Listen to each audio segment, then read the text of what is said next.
Well, this first word you don't need to know, but then the next one. So just be aware, kinematics, not sure if I'm saying that right, is the relationship between velocity, acceleration, and distance.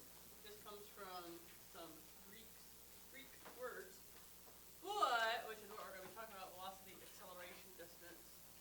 Motion is defined as continuing change of position or place compared to a frame of reference. So if I stand here and don't move, I have no motion. I have no motion. No emotion.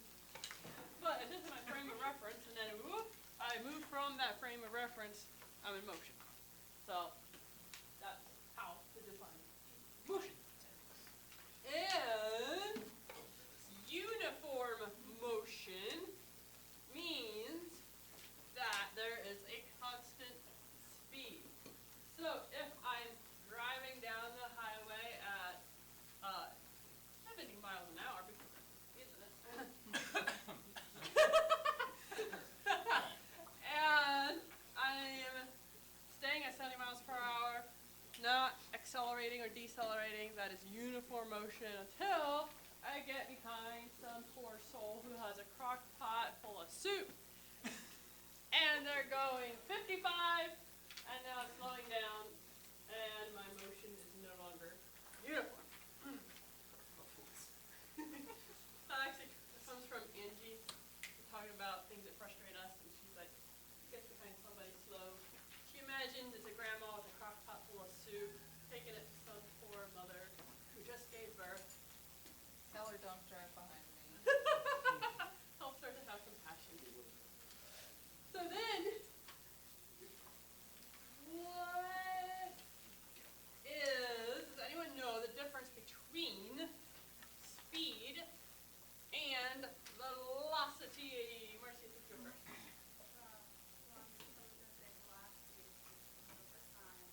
Very good. Yes, so speed's how fast you're going.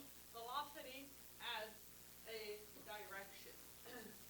So speed, how fast an object is moving, and it equals the amount of distance in a given time. And here you go. You feel the need for speed. Now, about a week and a half from now, I'm planning to head to Pennsylvania. I'm going to drive because I'm going to take a lot of stuff, bring a lot of stuff back. But if I were to fly, and I took off out of Ionia, and I went at 120 knots. Now, my parents would be very disappointed if I did not factor direction into my calculations, because I could go 120 knots west. And it would take a very, very long time to get to Pennsylvania. I don't think a 172 would do it. So,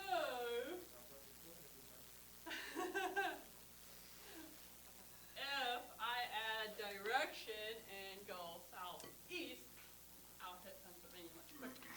So velocity is the rate of motion, or speed, in a particular direction. So that's important that you differentiate those two things. Velocity, you may see it described as a vector quantity. A vector is a line of specific length that shows speed, and there's an arrow on one end of the line, and that shows direction that speed is going. So, speed and direction shown in length and direction of arrow. And one example, especially for you pilots, is if my speed is 120 knots, but then I have wind out of the west pushing me a certain direction. Now I have a vector, but my direction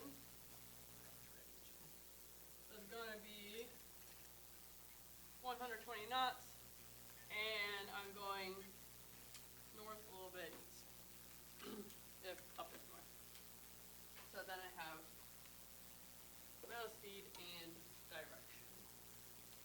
And also for pilots, what I do is when I fly, I calculate according to the wind and what I expect my airspeed to be, what my ground speed or speed over the ground should be, so that I know when I fly from here to Cadillac, it should take me 45 minutes with a given wind.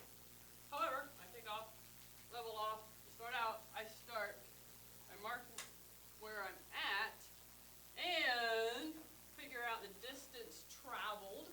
So once I go 20 miles, I divide that 20 miles by the time that elapsed to get my actual speed, and then I can take that, figure if am I really going 120 miles, or am I going 90, and am I going to have to stop for fuel because I'm not making the time that I was planned. So very important for flying aircraft, and be aware of it as mechanics as well. So know that speed equals distance traveled divided by time. Even road warriors need to know this. I mean, GPS is reading that. Back in the day of, what did we use? MapQuest. Great. And then, yes, the road atlas unfold. Mile per hour or feet per second is going to be the units you use with that. Or nautical miles per hour for pilots. We talked about uniform motion. Now, acceleration is a rate of change of velocity. So we've got a direction we're going, or a certain speed we're going, and now we increase that speed.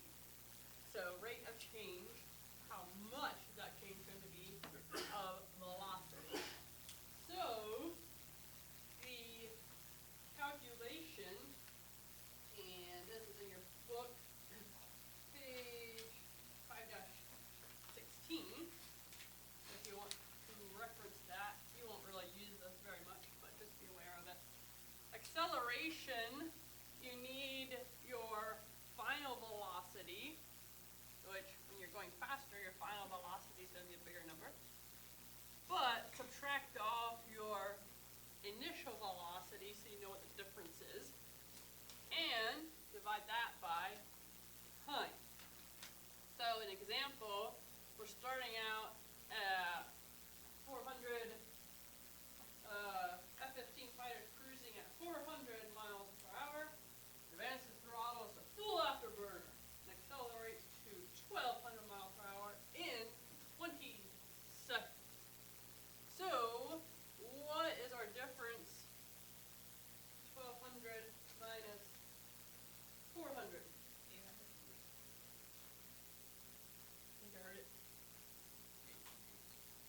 And then you take that and divide it by 20, and 800 divided by 20 gives us 40 miles per hour. If you need to convert that to feet per second, where would you go for that little conversion factor? Well, handbook. And you might want to mark this in your handbook. It is on page 10 in mine. Miles per hour to feet per second. Wow. Uh-oh. Page 10, you said? Yes, this should be on page 10. Yours might be slightly different.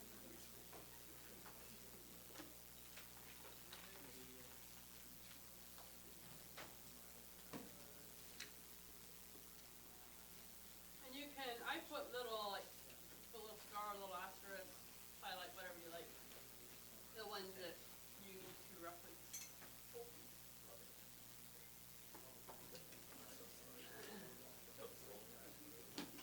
So, what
says feet per second over second, Right. but isn't acceleration feet per second squared? Feet, Later on describe it. that's feet per second per second of time. Okay, so yeah, don't get too hung up in this. We would give you the formula, which I don't think this one is really used very often. You just be aware of the relationship of final velocity, initial velocity, and then how to divide by time, because we're talking about velocity and acceleration. Any questions on that? We'll move into Sir Isaac Newton. And he came up or discovered 3 laws that we're going to talk about. And so this class, open book, final, and quiz, but these are ones that you will need to memorize for your writtens and orals, because they'll ask you, what is the 3rd law? What's the 2nd law? Which law is the law of momentum? So know those forward and backward. Yeah. Like, memorize the paragraph that they give you in the book. Yeah, like what it is. Exactly. And I'll give you the highlight of what each one is. So, his first law, law number 1, law of inertia. This one states that, and this is what you can memorize, an object at rest tends to stay at rest.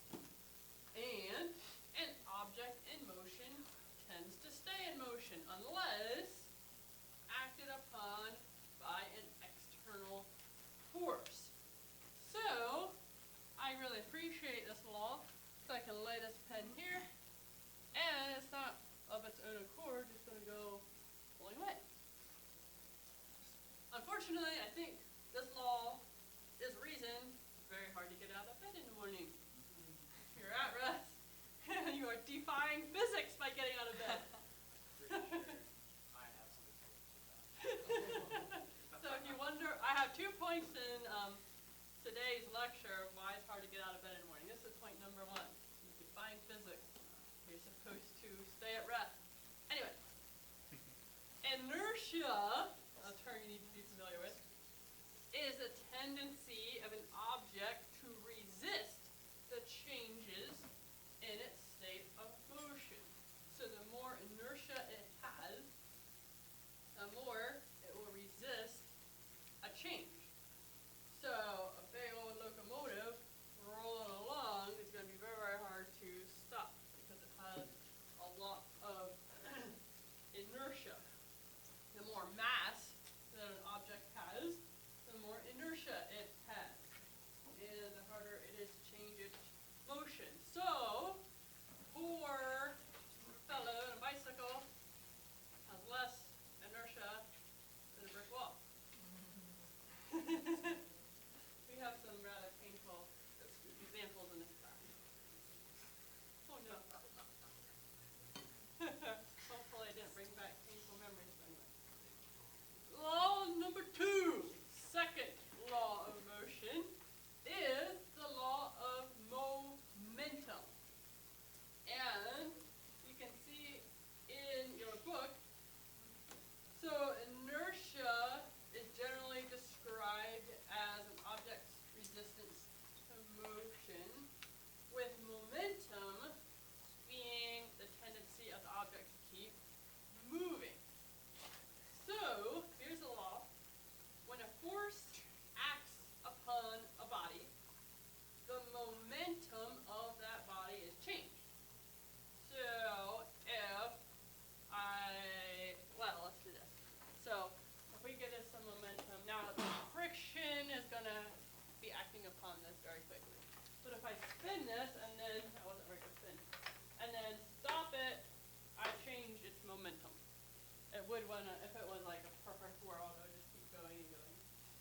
Rolling a ball would be a good example. Roll a ball across the floor, and then I kick it the other way.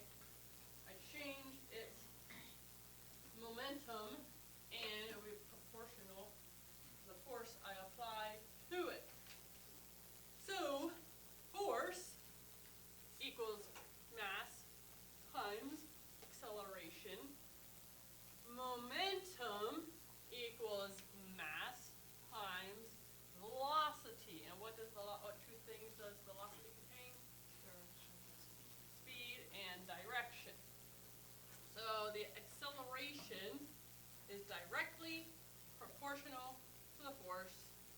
indirectly proportional to the mass.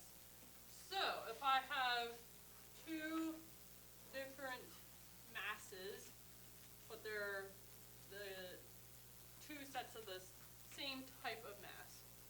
So, and then I put a small force, I get a small acceleration. Same type of mass, large force, large acceleration. So if I had two baseballs, exactly same size and weight, whack one gentle, like a bloop, and I get one strong guy to whack it into Ohio. The force makes a difference for acceleration. But if I had the same amount of force, so I have the same strength going into that ball, but I have a little baseball and I hit it, it's going to go far. If I try to hit a bowling ball that has way more mass, that's not going to go very far. So, directly proportional to force, indirectly proportional to mass. Questions on that one?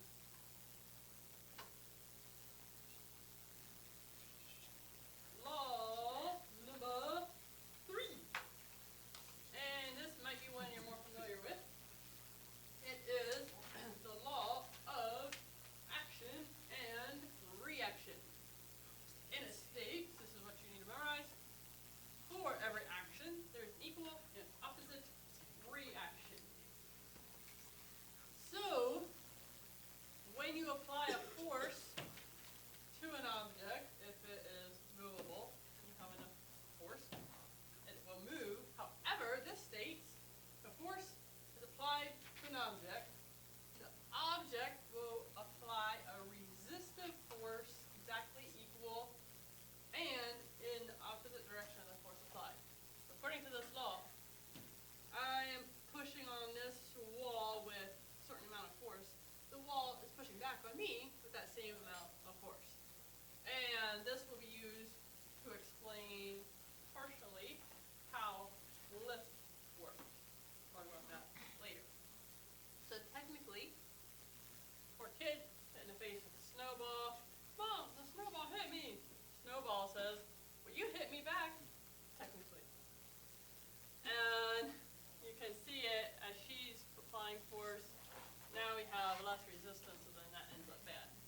But every action, equal and opposite reaction. Next topic. Pardon me a second. We're going to move outside. Yeah, I like it, outside.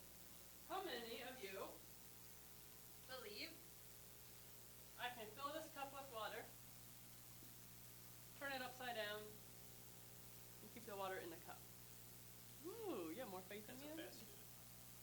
How long do you want to keep it upside down? Because if you're going like this, Oh, or like that, some of sure. you. Are you just using a cup? Is there anything on top of the cup? Perhaps Are you in motion? I would go like that. Ooh, am I in motion?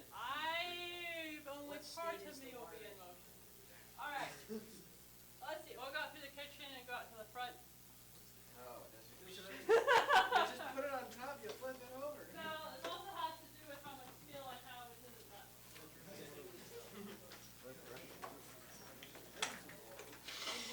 Dude,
start soon.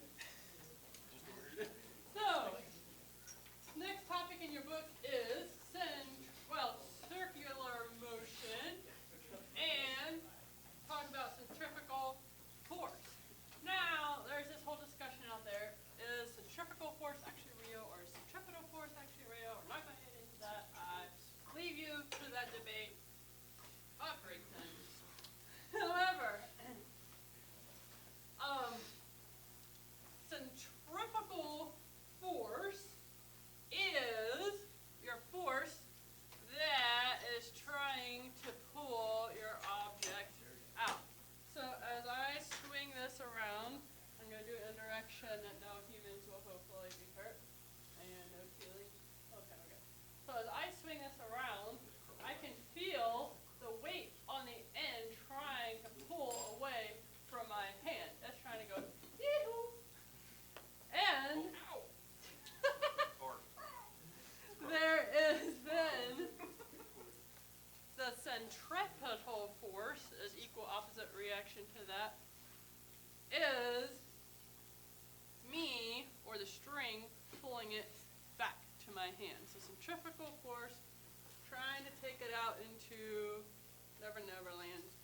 Centripetal force, equal opposite reaction, going back to the starting point, or the axle point, of the circular motion. Now, an interesting relationship. Let me talk about this. So you can think of circular motion as constantly deflecting the object's path of motion. So if I were to release this as I swing it around, and I released it at some point, like about in here, approximately what direction would it go? It would go shoo. So here it wants to go out due to its velocity, its momentum. So it does not want to go around in a circle, and it wants to yeet off into outer space.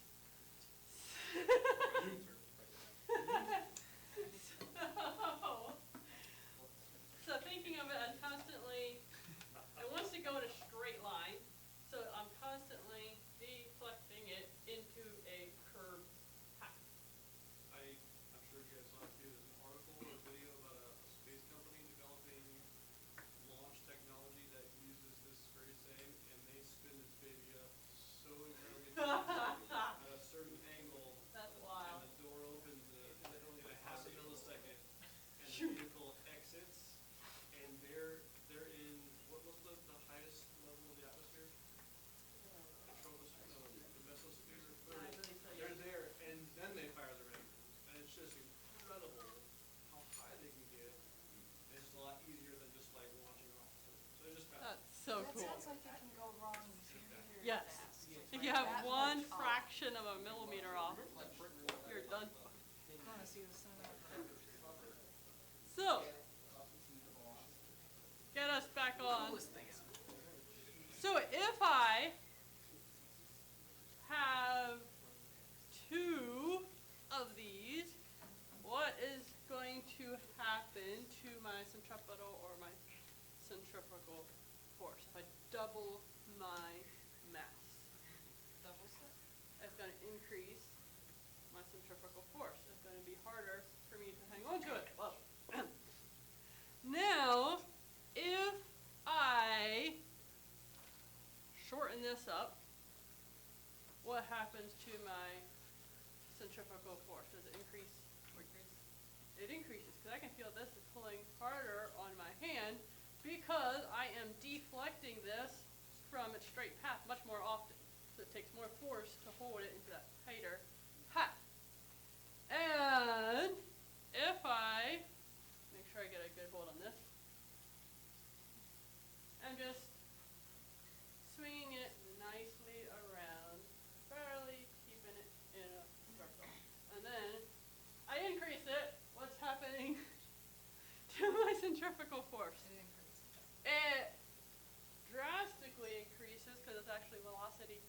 squared.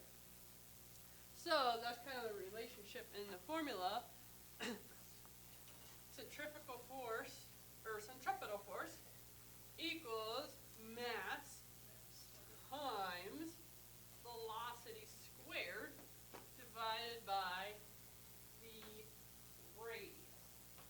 Because as the radius gets larger, it's less centripetal or centrifugal force. Radius gets smaller, I had to really hang on to that little guy and not whack myself in the head.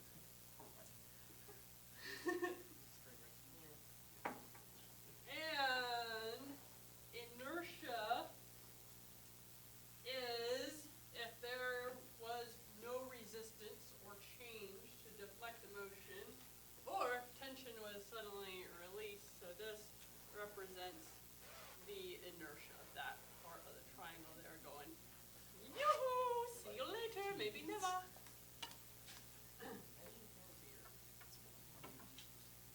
All right. Any questions on this? But now we will have a lab. Okay.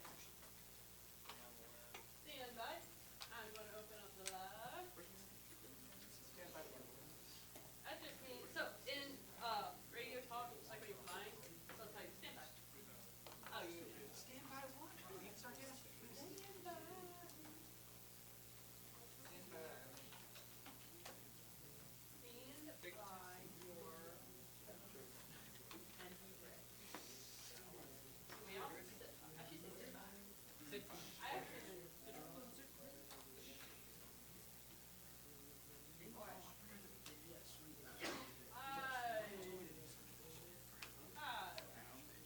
open.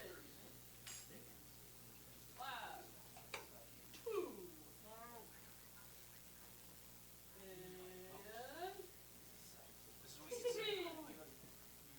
Okay, base distorting. this is experiencing some heavy G loads. That looks so miserable. So, most of these questions just reference your textbook. It'll ask you some specific things. Question 4. Let you take a little look at that. Oh, you didn't see it. Watch it.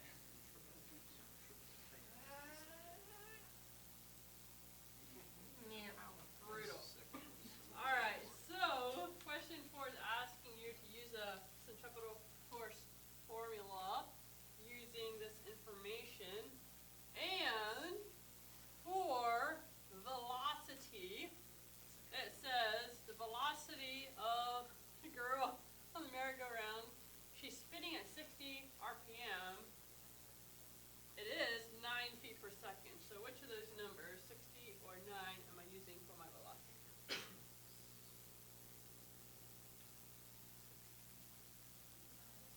None. Because this is just some fluff. 60 RPM, that's great. But 9 feet per second is my velocity. What's the direction if it's always changing? It would be a vector. Yeah, this is already calculated for you. We didn't need to do that. So make sure you mark that for question 4. Question Wait, what was the answer? 6.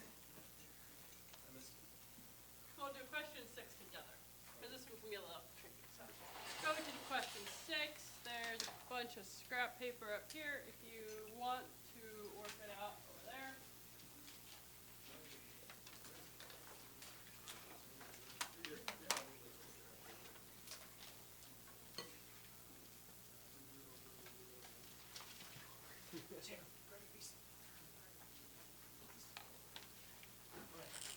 So this one's using the formula in a slightly tricky sort of way, so I don't want you to be tricked.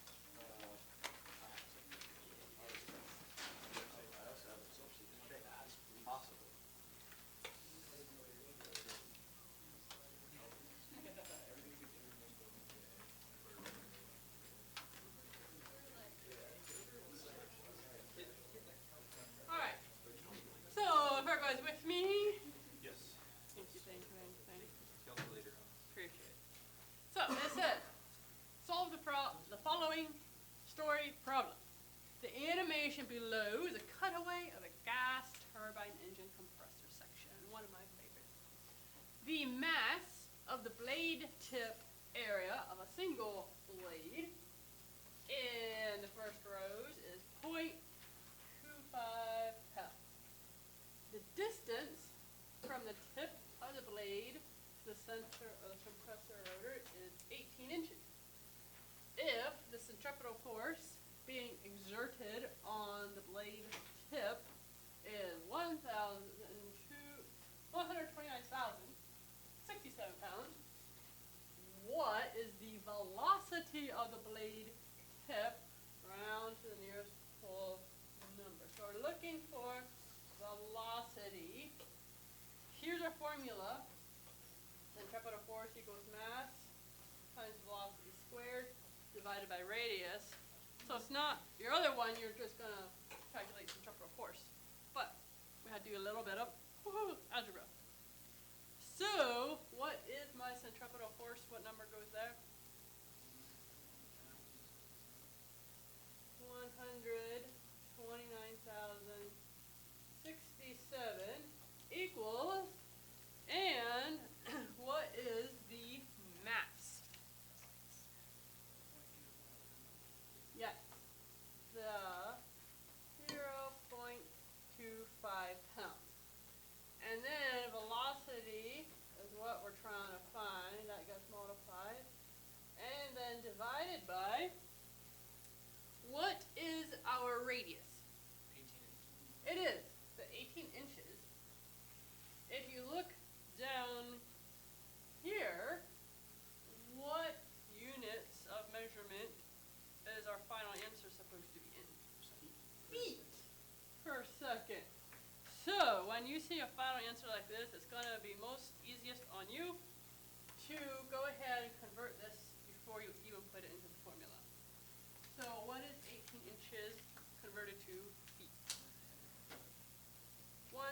1.5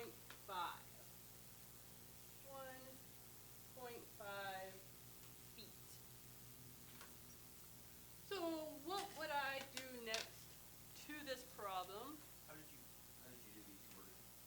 How would you do the conversion, those of you that did it? Divide by 12. Because we're going inches to feet, so 18 divided by 12 will equal 1.5. Oh, never mind. No, you're good. I was overcomplicated. We all do this. That makes sense. So then, what do I do next to this algebraic problem? Multiply 1.5 on both sides.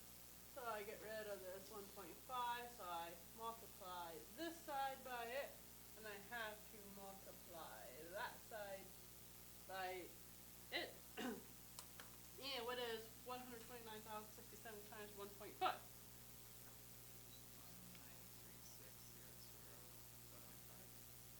193,600.5 equals 0.25 times velocity squared. Now, what do I have to do? Divide the 0.2. Divide 0.25. And what is 193,600.5 divided by 0.25? 880. Before that, Oh. just 774,000. yeah. 4402 equals velocity squared. And we want to know just the velocity. So then, what do I have to do to get just v and not v squared? Take the square root on both sides, and what is the square root of 774,400? 2. 880 feet per second. And you can go.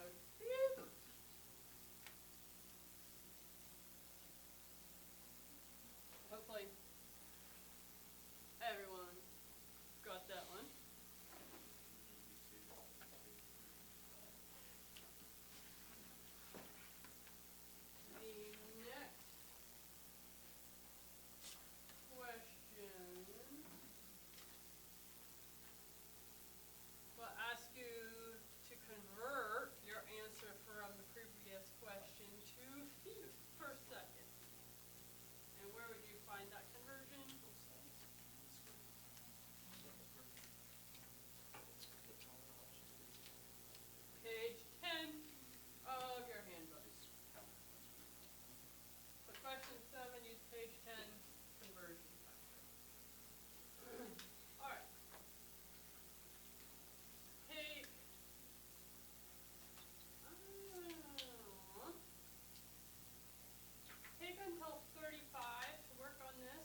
procedures, we had to see blood vessels that are going up to the heart and stuff. And we used fluoroscopy, kind of advanced x-ray equipment, and the procedures would last, I guess it's doctors were learning, and so it took them fairly many hours as they were learning how to do the new way of surgeries. And so the patients would be under x-ray for like 4 or 5 hours. After a couple hours, we had to just take a break, turn off the x-ray equipment because they were heating up too much. Anesthesia, like, temperature's rising, cut off, give a 20-minute break, whatever. And I had to watch they weren't getting burns. So, that's a real thing. Nuclear energy. I grew up, how far were we from 2 Mile Island? Like, I don't know, 45 minutes away from a nuclear power plant. Hasn't affected me at all. Anyway, nuclear energy is stored in the nucleus of atoms and released during the process of nuclear fission in a nuclear reactor, which is where we want it, or an atomic explosion, which is not cool, literally. Solar energy from the sun, and technically all heat energy can be directly or indirectly traced to the nuclear reactions occurring in the sun. When we talk about heat, generally speaking, we measure in calories or BTUs. I won't ask if anyone's had to measure their calories, but in aviation, we don't measure heat in calories, so you can eat as many hamburgers as you want. I don't care, as long as it's not my hamburger. In aviation, we measure it in British thermal units. So BTUs. BTU is defined, and this you need to know. So if our two in the front that keep talking would make sure they're paying attention, I appreciate it. Thank you very much. BTU is defined as the amount of heat required to change the temperature of 1 pound of water 1 degree Fahrenheit. And that is on page 5-19. You might want to highlight the definition of BTU. And we got it right up there. So, 1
take the horsepower we're actually producing, have to divide it by the potential horsepower and fuel.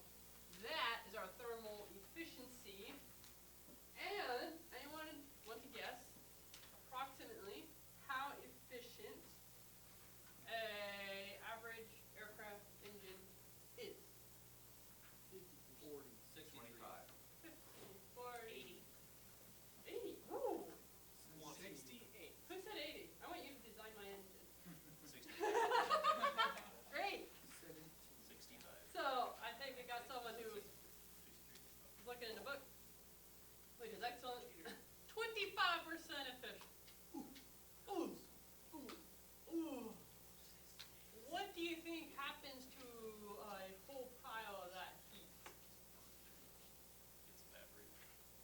Yep, it's going out your exhaust. Bye-bye. We have to get rid of it off our cylinders. It's in frictions. We need bearings. Oil dissipates a lot of that. So a lot of that is not usable. Going bye-bye.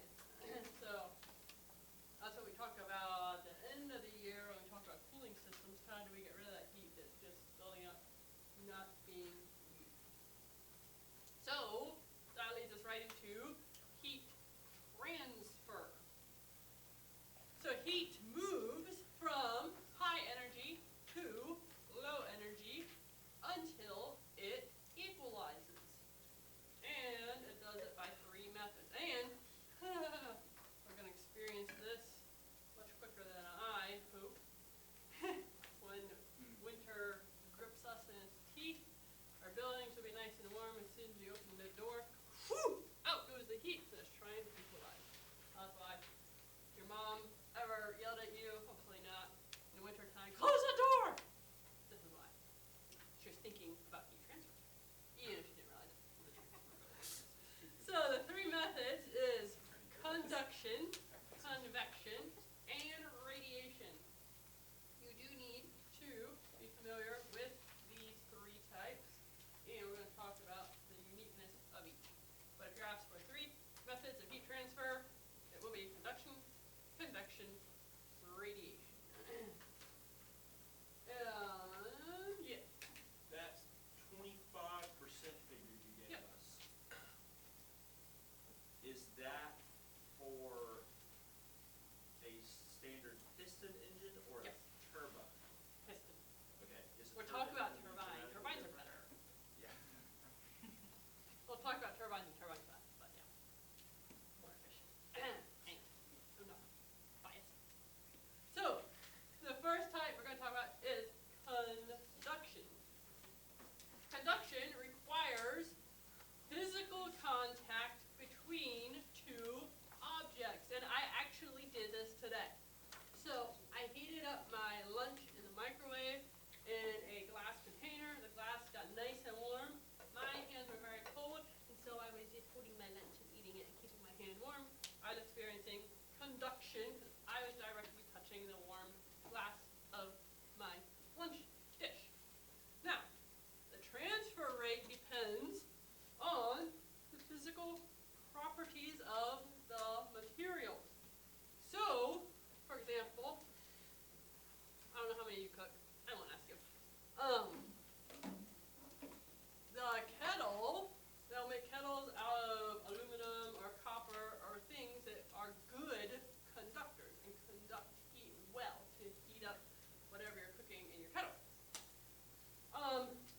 For the handle, they'll use wood or plastic or composite things that do not conduct heat well because you don't want to grab that and it'd be hot. You want that to stay cool. Here is an example of conduction. So in a piston engine, your cylinder gets very, very hot. So the cylinder walls get very, very hot. And so there are fins coming right off the cylinder wall that the heat is conducted from the cylinder wall to the fins. Now we'll talk about what happens next. Because the fins are increasing the surface. There we go. In your book on page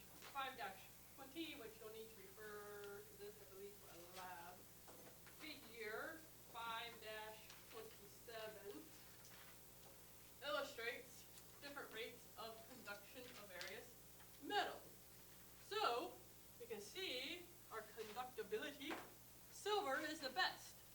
Copper's pretty decent. Lead is terrible. Iron is not great.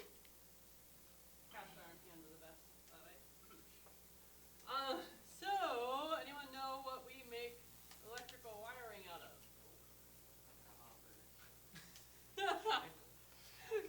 Copper and super fancy would be some alloys of silver, but because it's a very good conductor of both heat and electricity.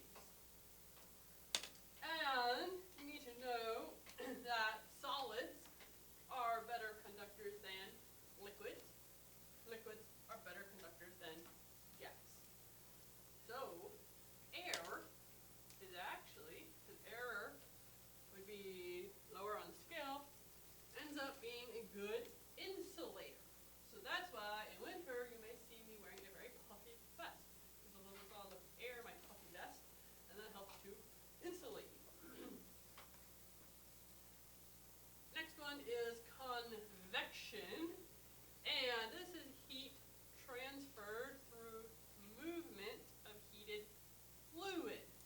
So if I put some water in my pot and heat that up, and then I pour some fresh cool water on top, that water is going to circulate and eventually all become the same temperature due to convection. And on an engine, we talked about from the cylinder wall to the cylinder fins, then we're forcing air in, which we're going to talk about, ram air and all that, forcing cool air over these fins. So now the hot fins are using convection to cool themselves and release that heat into the cooling air coming over the engine. So the engine uses both conduction and convection depending which particular part you are talking about. Then is radiation. Radiation is the continual emission of energy from the surface of all bodies. So we've got radiation from the sun warming us up down here on Earth. Curious thing about a campfire, in open fire, the heat cannot be transferred by convection because air currents, you can test this, are actually moving towards the fire. So you're actually getting heat by radiation. Who'd have thought? You can test that next time you have a little campfire.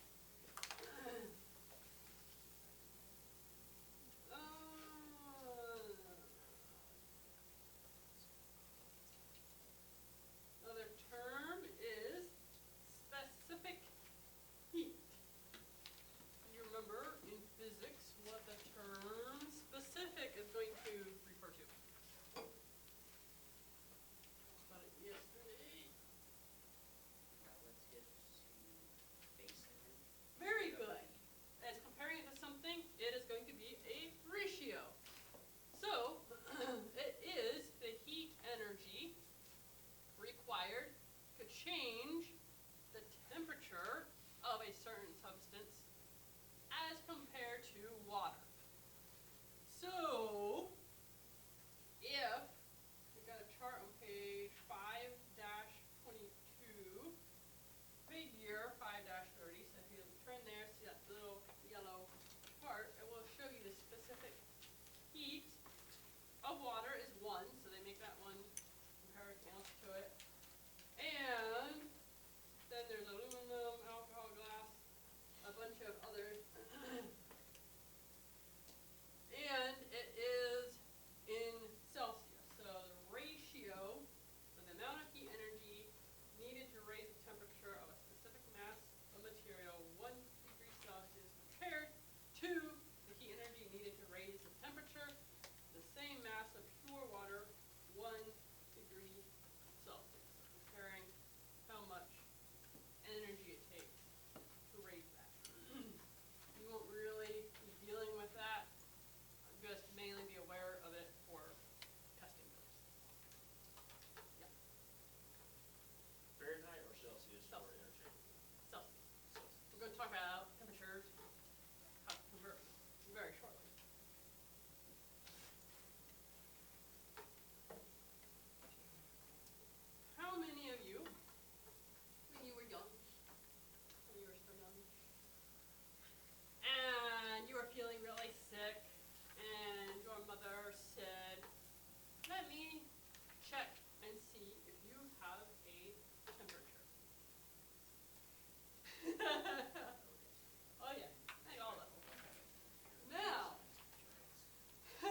dead.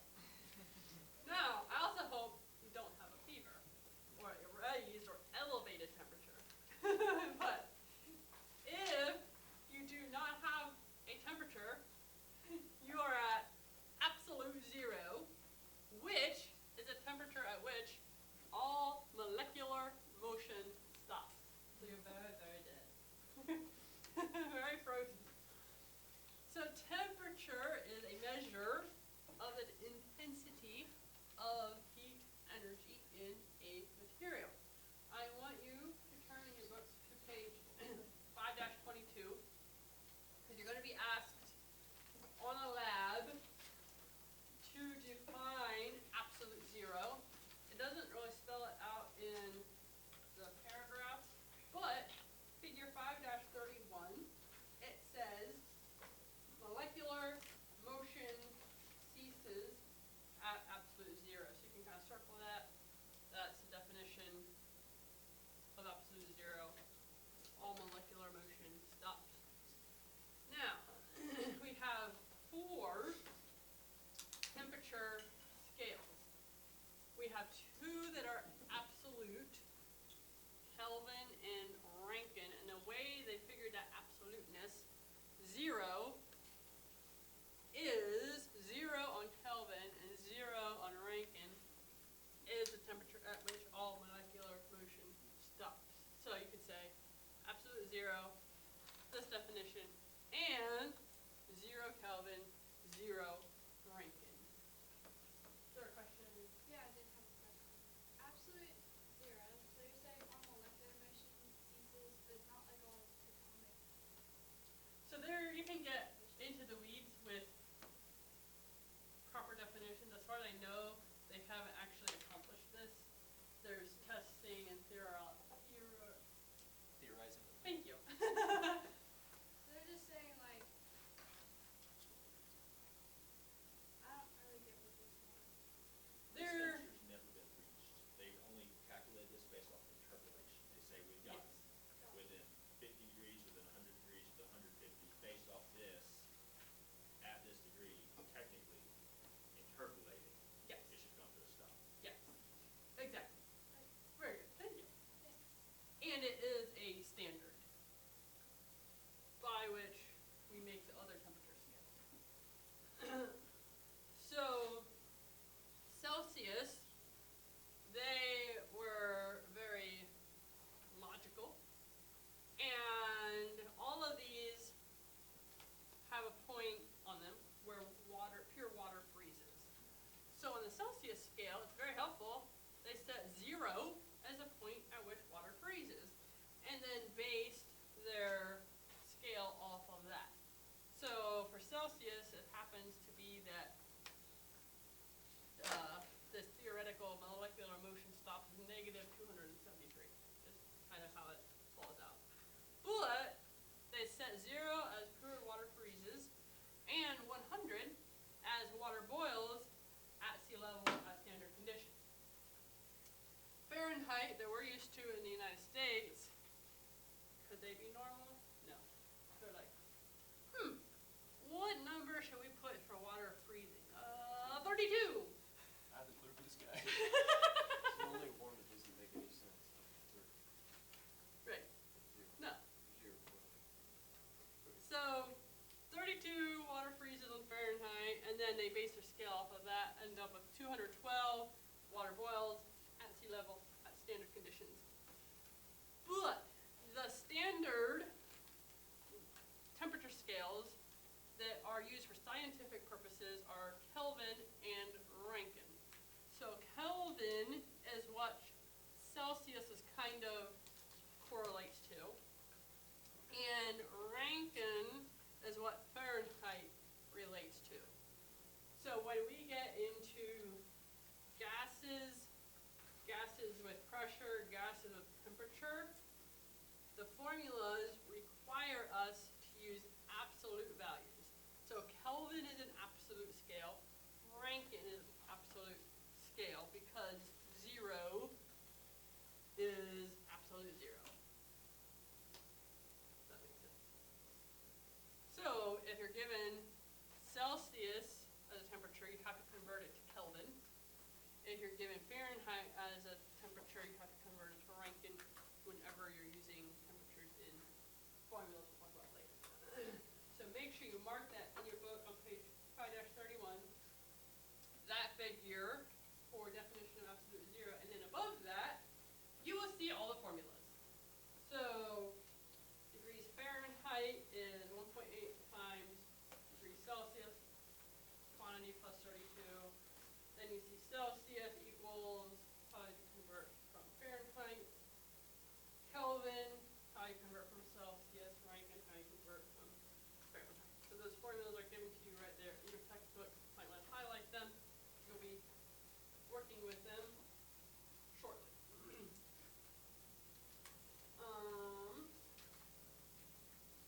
And when you get to your lab, and I may repeat this when I open your lab later, do not use Google to convert temperatures for you.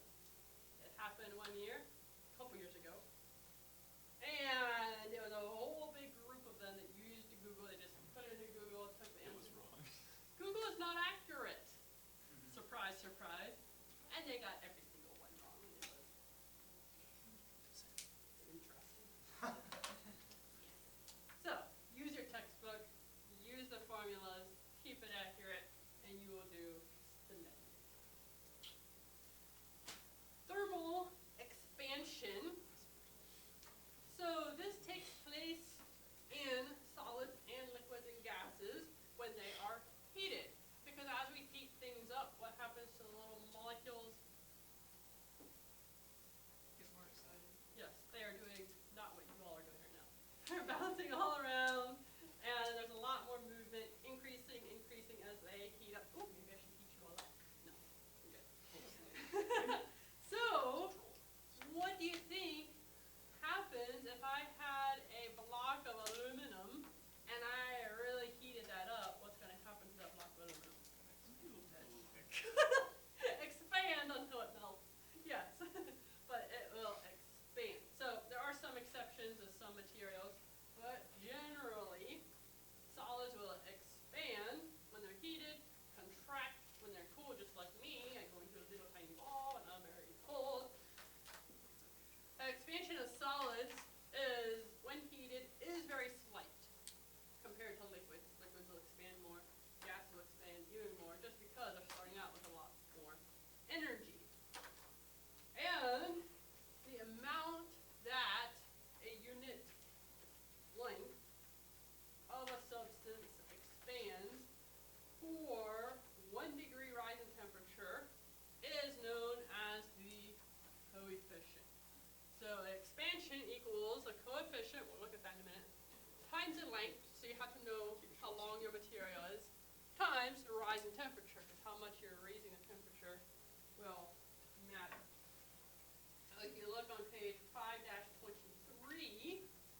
figure 5-32, it gives you some substances and then the coefficient of expansion per degree centigrade. So that's the magic number. How much is it going to expand per 1 degree Celsius? So here, aluminum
breaking glass. How do you think, using thermal expansion, how do you think you could use it when you get in a tight spot with working with material? Anybody done this before? When something won't fit, you freeze it, Yes. try to get it in there. Yes, so if you're trying to fit something in a tight spot, you can freeze that. Or, if you have a steel stud that's larger than a hole in an aluminum block, freeze the stud to shrink it, heat up the aluminum to make it grow, and you can, I forget, lock it in place. Yes. Can't open a pickle jar, run it under hot water, pop the top off. All right. When I was working on shipyard cranes, Oh, yeah. with it, like burn out the hinge point for a crane, we cut the bushings out and then we re-bore the hole a couple thousandths bigger than the new bushings we were gonna put in, and we put the new bushings in liquid nitrogen. Take them out, you have to be really Oh, yeah. fast with it, because Yeah. it burns pretty fast, but with gloves, you take it out and you slide it in, Yes. and you turn fit, and then after like 30, 45 seconds, it would warm up of being out of the liquid nitrogen, and like, you'll never get it out. Yes, that won't budge. Very good again. Any questions on that? Another lab. Yeah, we need a short amount of time, and I will open up your next lab.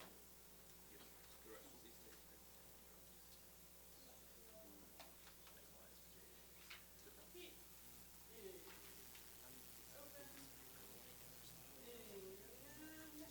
there we go.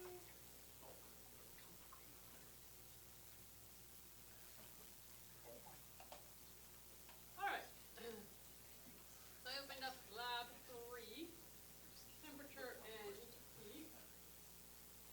Here we have it. And says complete the following questions regarding temperature and heat. Most of these first set is going to be looking in your textbook, looking up the correct answer. Question 6 is asking you about BTUs and work and aviation fuel. If you go to page 5-19 of your textbook, that reference page number will be very useful to you for figuring out the answer to that question.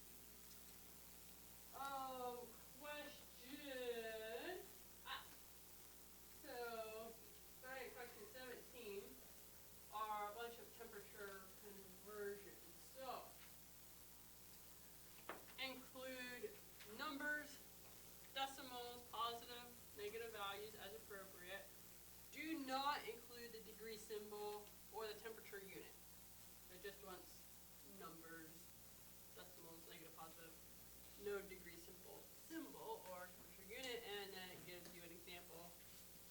18.2 Celsius would simply be negative 18.2. And make sure you are using those formulas on page 5-22. Then, question, so yeah, that's from 17 on through 28. But we are going to do question 29 together. So go to question 29, and you might want to grab a similar scrap piece of paper. And, whoa. I haven't written on the screen yet, that was close. No. So it says, use your textbook to answer the following story problem, or work it along with your instructor. The SR-71, pictured below, is capable of traveling at speeds in excess of Mach 3, or 3 times the speed of sound, at 2,193 miles per hour. The nose of the aircraft can reach surface temperatures as high as 800 degrees Fahrenheit. This is why aerospace engineers chose to use titanium alloys when constructing an aircraft skin. Let's assume the thermal expansion of 1 square inch of the SR-71's titanium alloy is 7.1 times 10 to the negative 6 per 1 degree of temperature rise in Fahrenheit above standard temperature. The length of a specific section of nose skin is 2 feet at standard date temperature, 59 degrees Fahrenheit. How many inches will a skin piece expand lengthwise when the aircraft is traveling at 2,193 miles per hour? So first of all, we need the formula. Let me see if I can, oh yeah, that's easy. So if you go to page 5-23 of your textbook, you'll find the formula, which is expansion equals the coefficient times length times rise in temperature.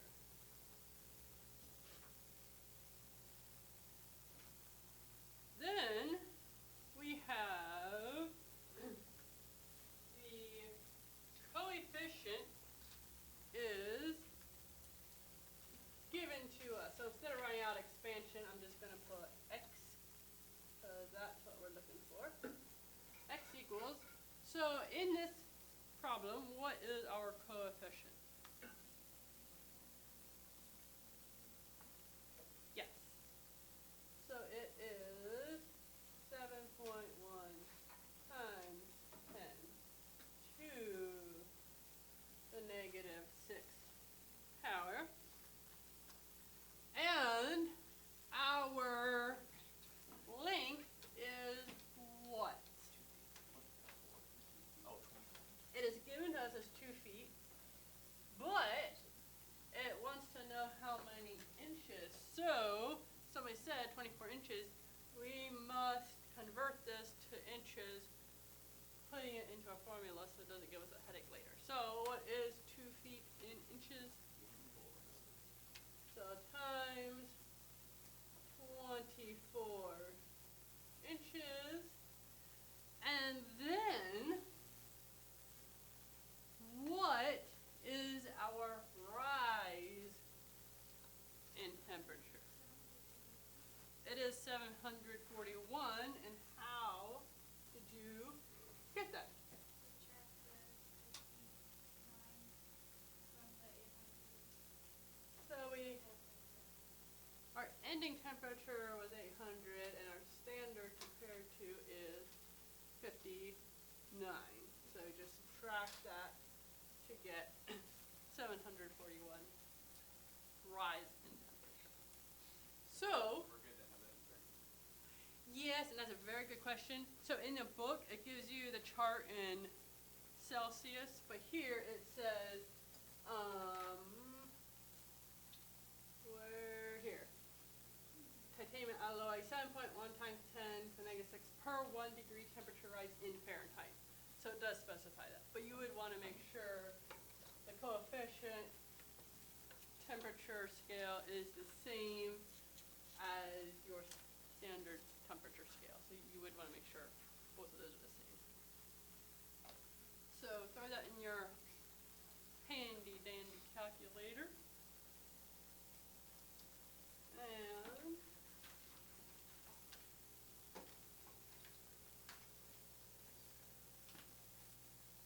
what number do you get?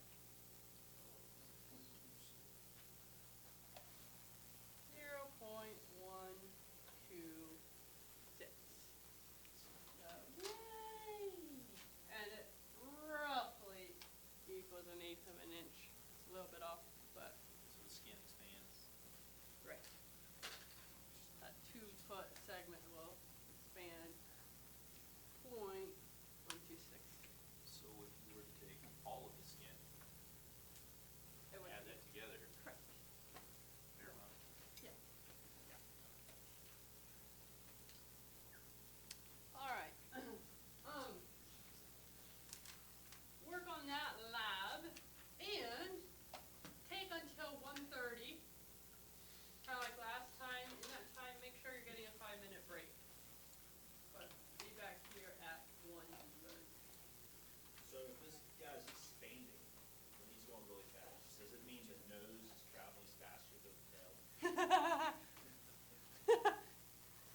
We just took a section of nose. The tail would be expanding off.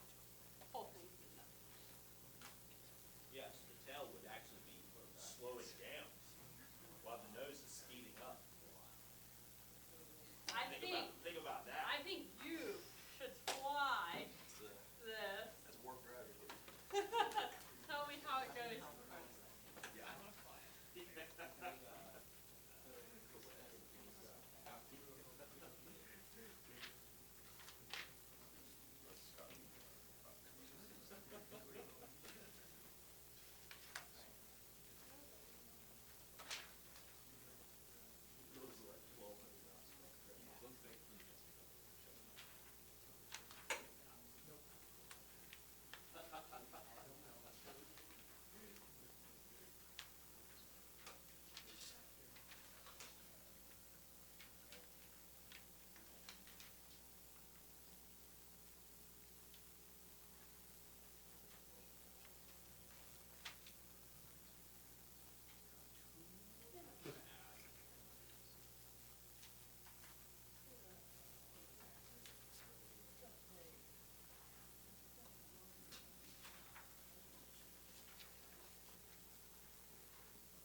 got copies of it this year because we don't use it a ton. We received dictionary of etymological terms. Okay, so I have a copy up here, so feel free to grab that. If you can figure it out from your textbook definitions, great, but this has a more clear definition.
So, I'm gonna move ahead with lecture. There will be one more lab, but hopefully we can move through this and then have a fair amount of lab time at the end of today's. My hope. We shall see. So, we're gonna talk about pressure and gas laws. Tomorrow we're gonna talk about fluid mechanics. Today we're just saying the gases. So, picking up on page 5-23, and pressure and gas laws. How about that? So, pressure is the amount of force acting on a specific amount of surface area. So, whenever you're talking about pressure, you have to know the surface area you're talking about and how much force is pushing down on that surface area, and it's measured in pounds, so we're talking about force, per square inch, we're talking about surface area.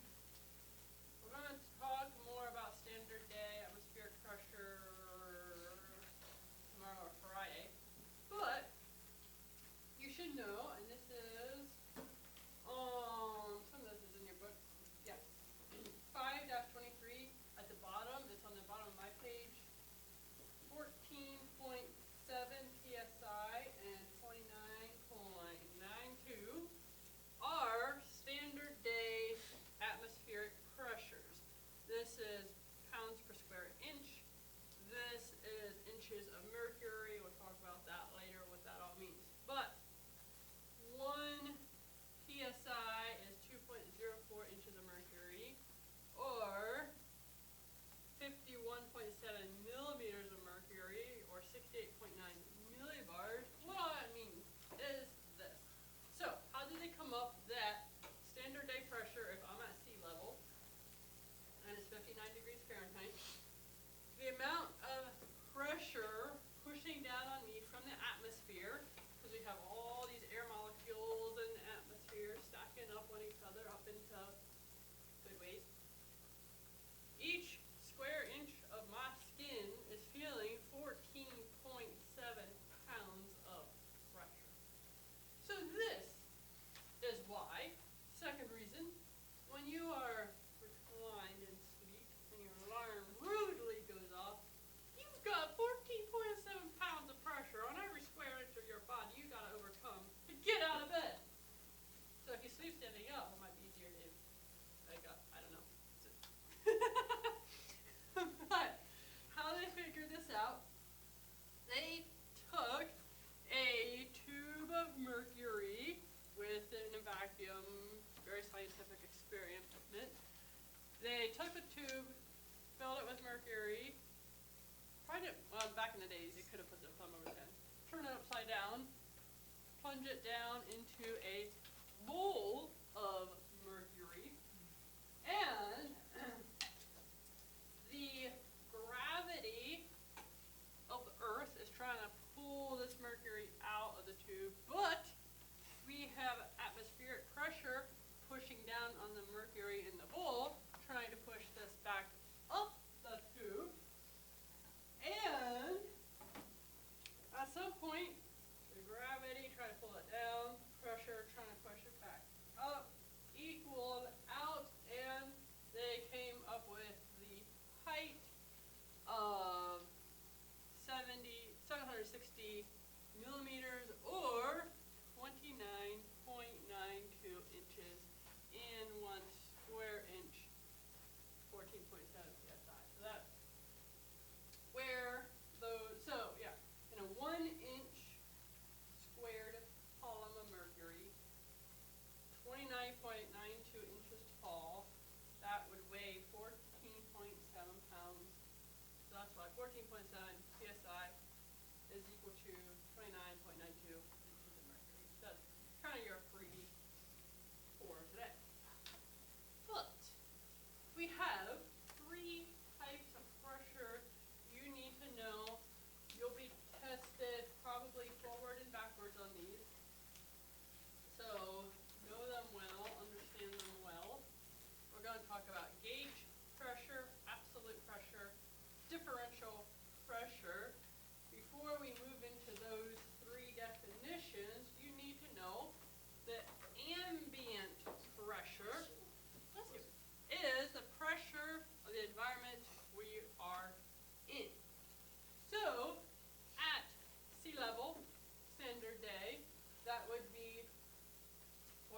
psi.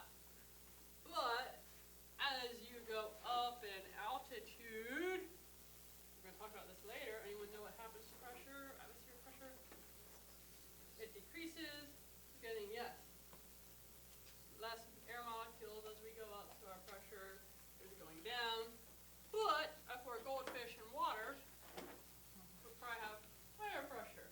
You go scuba diving, deeper, deeper, you get more and more and more pressure. You have more water molecules pressing down on you. So wherever you're doing your flying or scientific experiments, the ambient pressure is whatever environment you are in.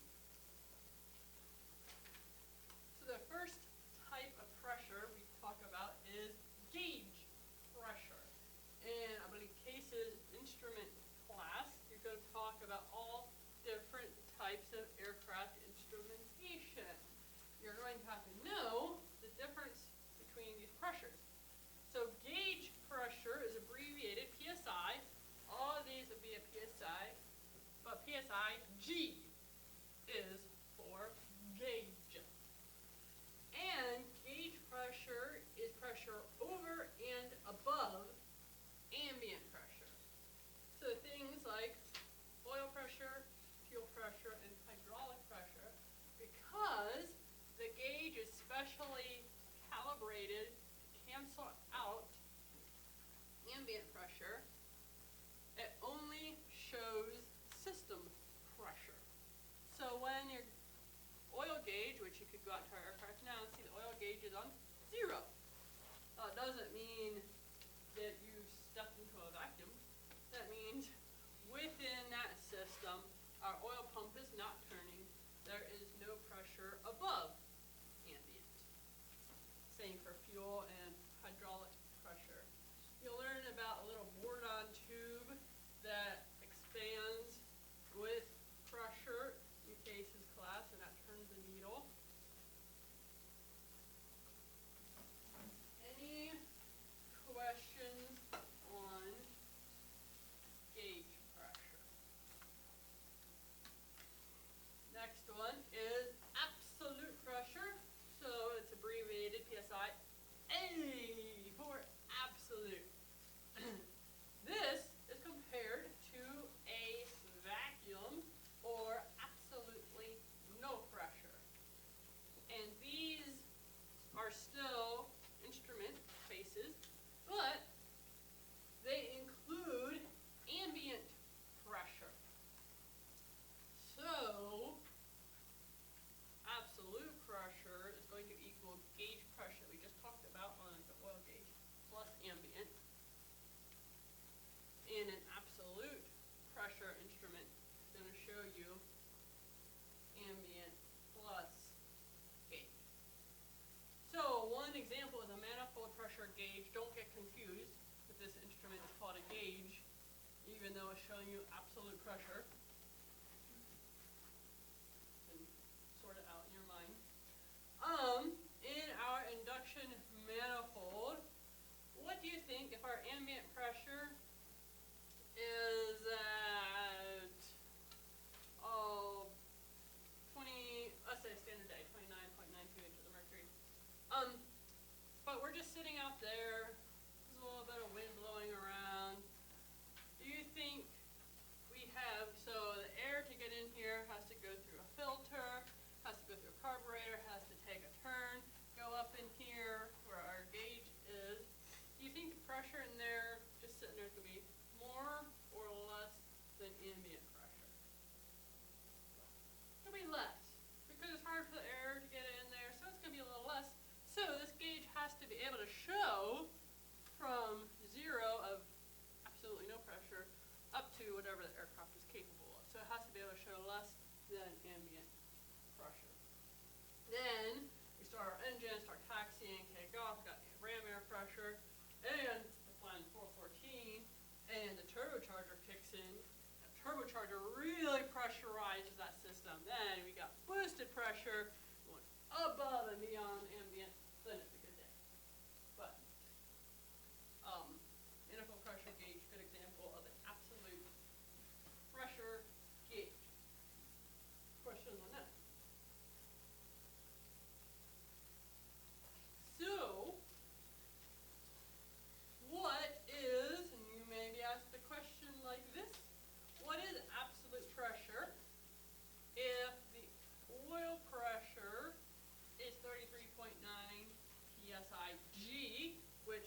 pressure is that? Gauge pressure. And ambient is 14.6 psi. Do the formula. Absolute pressure is gauge pressure plus ambient. So you just add them together. 33.9 plus 14.6 to get absolute 48.5. Any questions on it? Pretty simple, but some people past years have got hung up on it. Then we have differential pressure, and it's just showing the difference between two different pressures. Most common example is a cabin differential pressure indicator on pressurized aircraft.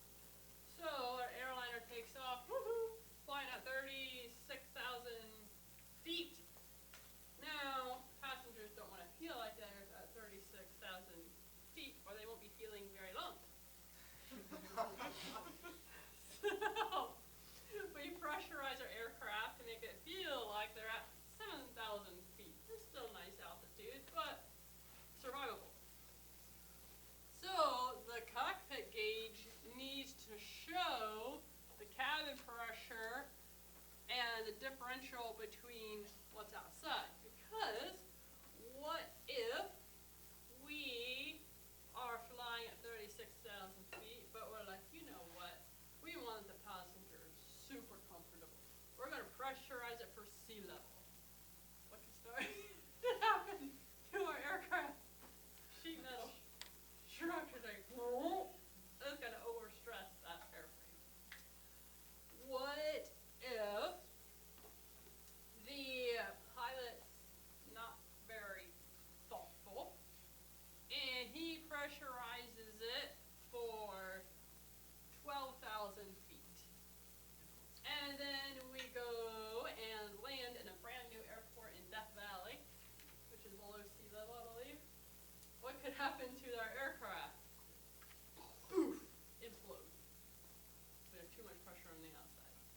So, we need to know the differential between our inside and outside pressure on our differential pressure.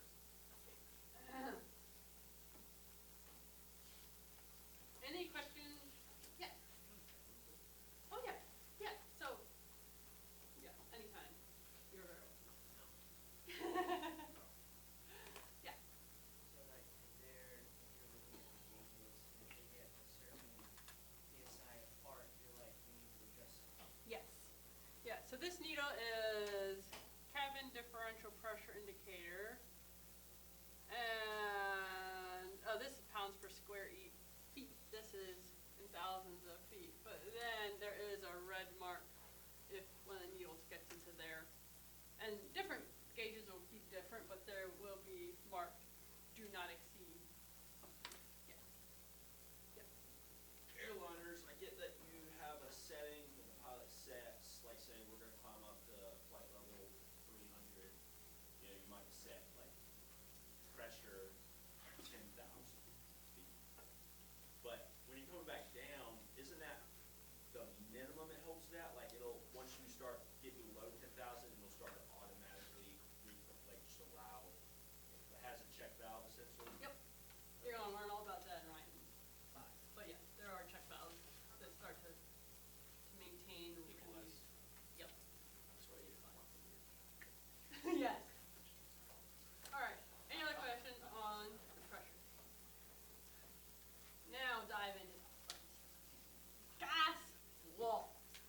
So you can be at ease because gases are simple structures and their motion depends on temperature.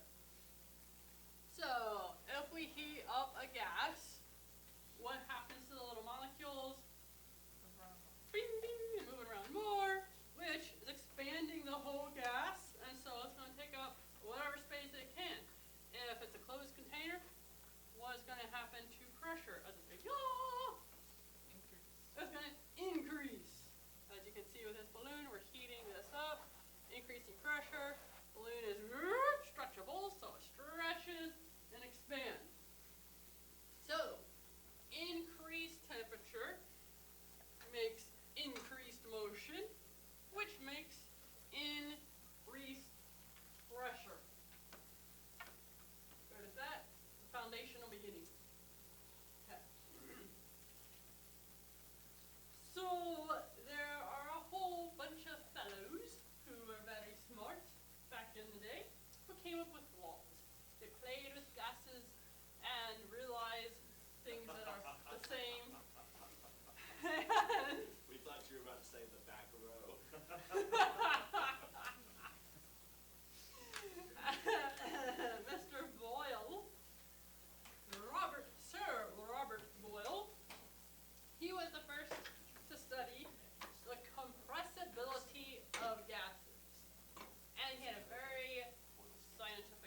and if you can just pinch that off. So, we have a certain volume of air in here. So, if I increase pressure, it should decrease volume. So, if I take this, I can start to make it volume smaller and smaller. But if I release, the pressure, now it's a little hard to see with this balloon, but it gained size, it took up the space until we reached the resistance of the balloon material.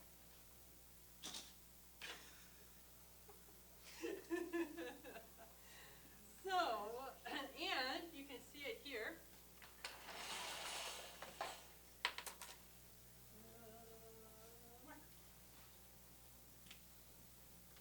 If I put numbers to these here, so we have increased volume, and we'll say this is 5 cubic inches, and our pressure pushing down is just 2 psi. But now we increase our pressure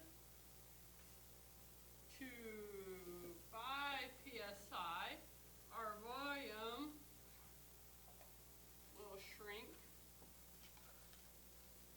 to 2 cubic inches. So therefore, volume 1, so here's our formula, volume 1 times pressure 1 will equal volume 2 times pressure 2. And you can see 5 times 2 is what? And that equals 2 times 5. So increased volume equals decreased pressure. Decreased volume equals increased pressure. Questions on Mr. Boyle's law?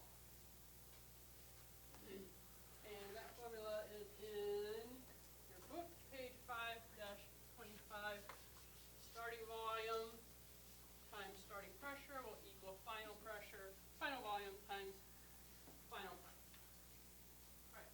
I have a question. Yes. I feel like I'm missing something obvious, but I'm just thinking like, is it okay to just guess? We're not talking about anything. Exactly. Just gases for right now. Tomorrow will be fluids. But yeah, just gases. So then is Mr.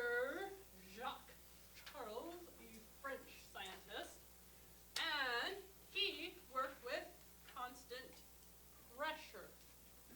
And he said with constant pressure, all gases expand and contract in direct proportion to the change in absolute temperature. So, whenever you're working these formulas, you need to use absolute temperatures, which is what two scales? Rankine and Kelvin. Yeah, so remember, and I'll repeat this later, temperatures must be in an absolute value. So if I put, so we have constant pressure, so I'm going to put 2 pounds of pressure, on each of these. So pressure staying the same. Now this kind of, whatever it is movable. So it can move up as our gases expand, but we've got 2 pounds of pressure. So over here, with our 2 pounds of pressure, we'll have 2 cubic inches, 2 inches cubed, and over here we've expanded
tricky because you have to remember, on this side is volume 1 but temperature 2. So you have to read through the problem and see what is our final ending temperature that we raise this volume of gas to.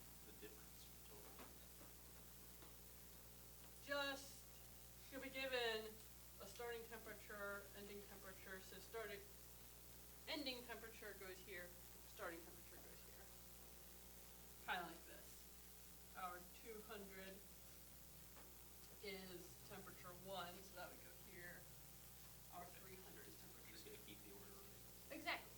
Yeah. Questions for Mr. Charles?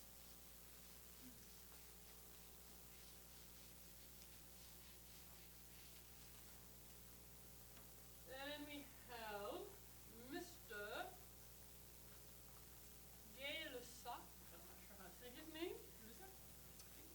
And he worked with a constant volume. And we moved over to page 5-26 with formulas. So now he's like, what if I make this piston thingy immovable? So my container is set, I have a set volume, it can expand. He discovered that increased temperature is going to equal an increase in pressure because it doesn't have anywhere to go, it can't expand, so now pressure's building. And then decrease in temperature equals decreased pressure. So now we have this formula, which looks like this. So here, my gauge, might not be able to see it, but it says 2 psi. This gauge says 4 psi. And we're going from 150 Kelvin to 300 Kelvin. So you can see pressure 1 again times temperature 2 is what? 2 times 300 is what? Will equal pressure 2 times temperature 1, which what is 4 times 150? It is 600. It's the same thing as previous one. Make sure you're going to your final temperature for the first part, going back to your initial temperature for the second part. Yeah. It's similar to when you're calculating gear ratios, you have the speed, Not really. number of teeth. I think the formula is similar. We're not, like that's, ratios are totally different, well not totally, yeah. We're not really setting up a ratio, this is like a formula for pressure, how pressure temperature relates to each other. Yeah. So you're going to, instead of having one thing and flipping it, you're having scenario 1, now we're changing conditions, heating it up, scenario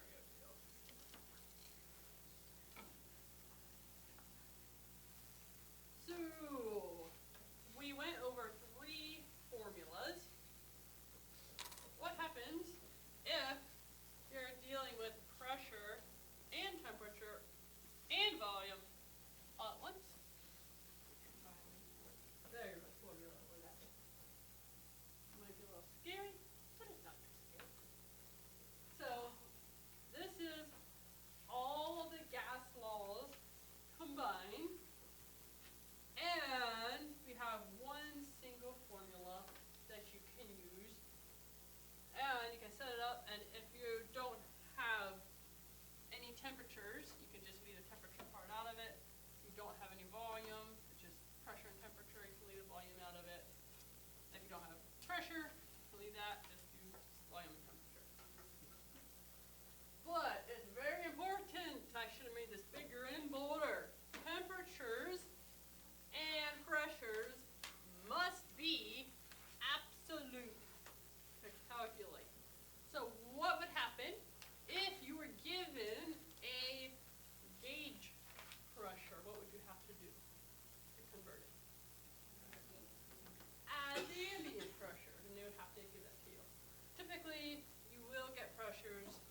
in absolute value.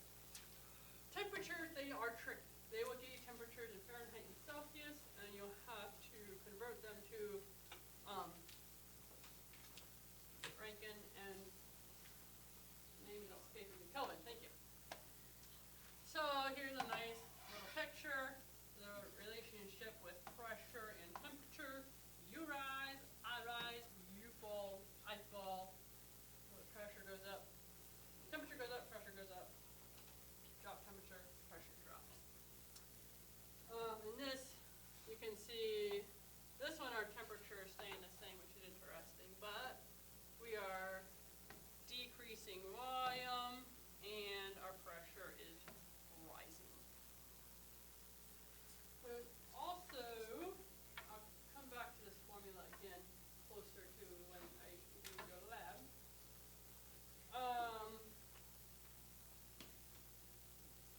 Mr. Dalton, he said total pressure of a mixture of gases. So we've been talking about if you just have one type of gas, like we're just working with helium or whatever. But if we start mixing gases together, the total pressure of a mixture of gases will equal the sum of the partial pressures of each gas. So they would have to give you the partial pressures because they don't expect you to figure that out. So all you do is pressure 1 plus pressure 2. So that's it. Total pressure, pressure 1 plus pressure 2. And gas molecules, they don't chemically combine, they're just all, each little molecule has a little space. Bouncing happily. Alright, I did make it bigger and bolder. Here you go, so you don't forget. Temperatures and pressures must absolutely be absolute. Now, there are two ways to write that master formula. What I recommend from what I saw on your math labs, and this goes how my brain, so most of your brains apparently work how my brain works with formulas. So I recommend you use the one that multiplies the values, because this one can get a little tricky trying to simplify, and then, because the way you're going to use these, you're going to have one of these as an unknown that you have to solve for.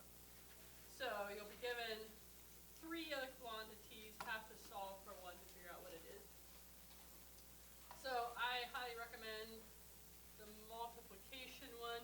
You just have to remember temperature 2 goes on the left, temperature 1 goes on the right.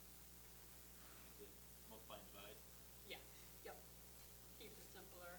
So you're welcome to use this one if you're comfortable, know how to do it algebraically. Go ahead. But if you're not sure, don't worry about it. We have this going on. Questions? Okay, I have a video, and the sound works. I tested it. It's pretty great. So, yes. If not, I'm going to copy and paste it into YouTube. And so, thinking about the gases, especially when you get into welding class, we're going to go over a lot of safety things because they can be dangerous. When a typical cylinder is filled to its design pressure of 2400 psi, it will contain almost 300 cubic feet of atmospheric pressure gas, or about 160 times the internal volume of the cylinder. This compression of gas represents a tremendous amount of stored energy. If the outlet valve is broken off, the sudden release of compressed gas can turn the cylinder into a missile with energy to shoot through a cinder block wall. In one reported incident, a damaged cylinder penetrated 2 sheet metal walls before becoming airborne and exiting through the roof. The tank reached an altitude of 140 feet before falling back through the building's roof a second time. When a steel cylinder becomes a projectile, it can move with great force, at high speeds, and in unpredictable directions, with the potential to cause serious or fatal injuries.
So, we've got an answer.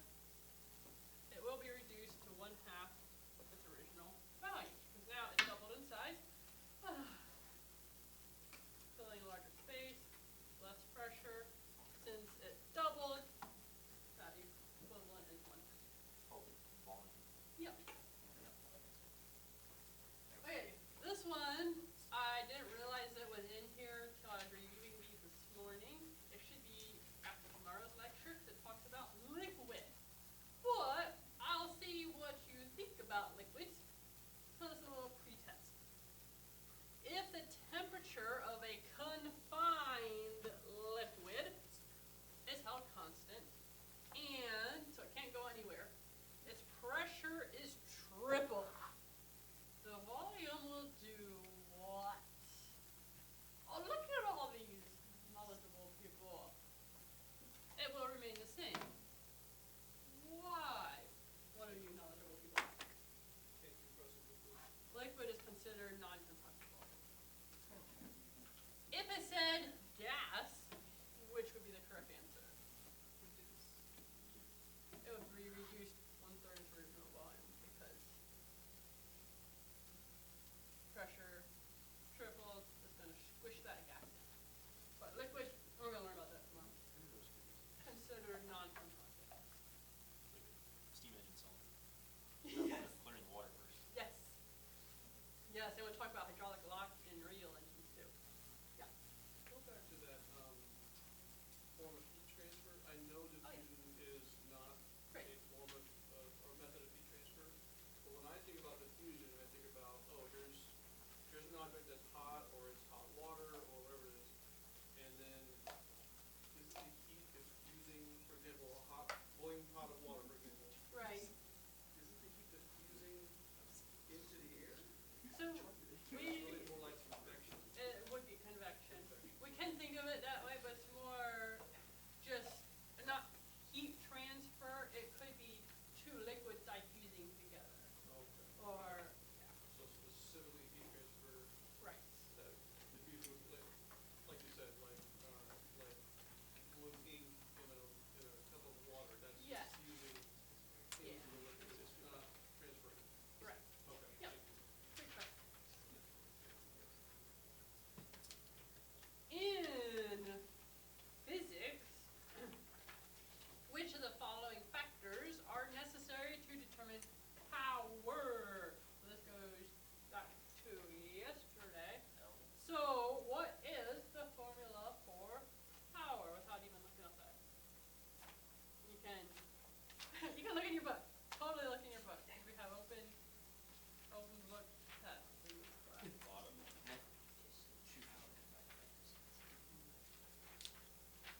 Yeah, so force times distance divided by time. So force, distance, time. All three of them. And what is the formula for work? Force times distance. It is force times distance. So this one's basically saying it's force times distance and force times distance. Oops daisy. And then this one just has distance and time. This has all three. Which statement concerning heat and or temperature is true? So now you have to read all the statements and say true or false. So that says there is an inverse relationship between temperature and heat. Is that true? No, it's false. Because temperature and heat. I was thinking you got temperature and heat, like that's not even a thing. Alright. Temperature is a measure of the kinetic energy of the molecules of any substance. We got some, so we got some this, and we got some this. Alright. This one, temperature is a measure of the potential energy of the molecules of any substance. Ooh, so our only difference between these, temperature kinetic or potential. I'm going to take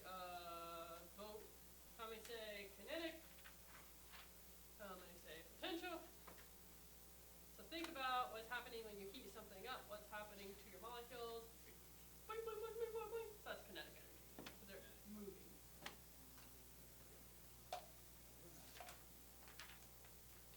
If both, that's a key word, both the volume and absolute temperature of a confined gas are doubled, so we're doubling our volume of our container, we're doubling our temperature, what will happen to pressure?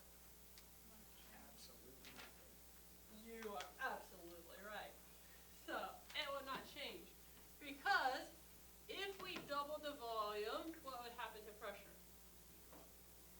It would be half, because we're doubling. And if we double the temperature, what would happen to pressure? It would double. We heat it up, then double the pressure. So, they cancel each other out. Okay. And doesn't change. Theoretically. Alright, don't need to read through those. Someone tell me Newton's first law of motion.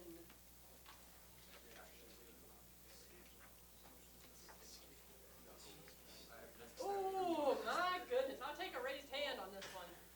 Yes. Law of inertia, and what is that law? Yeah. Objects at rest tend to remain at rest. Objects in motion tend to remain in motion. Yeah, I think of it as the hard to get out of bed. Okay.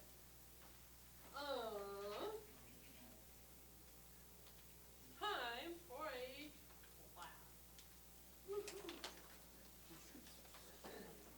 And this one is a paper lab. You might have seen I already opened the lab on Moodle, which wasn't much of anything for you to see.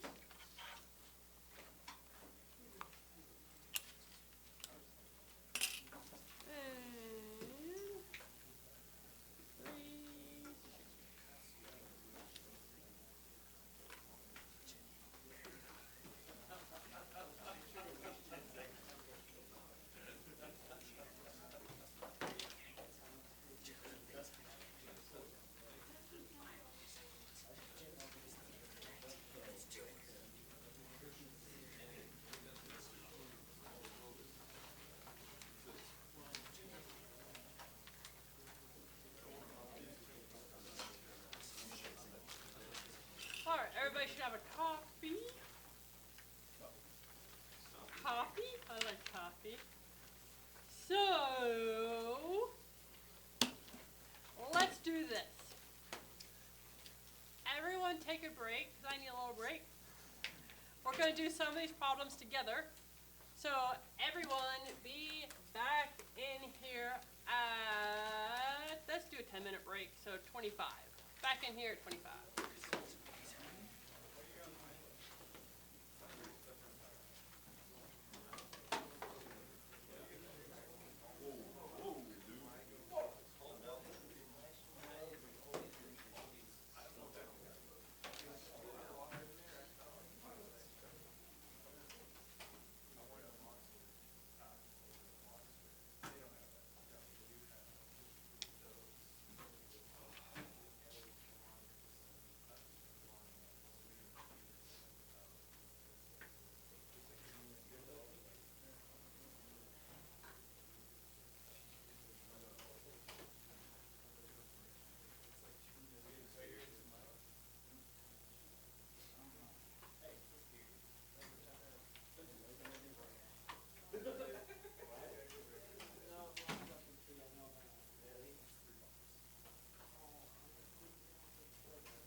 assume you have to do the opposite. Convert the boiling temperature to Celsius from 0 to Kelvin. So, reverse.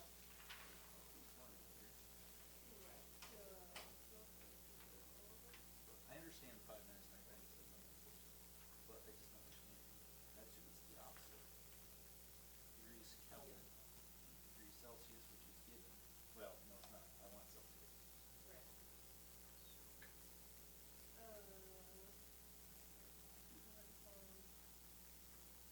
Yeah. Oh, So, yes. we're degrees Celsius, so just So convert Kelvin to Fahrenheit.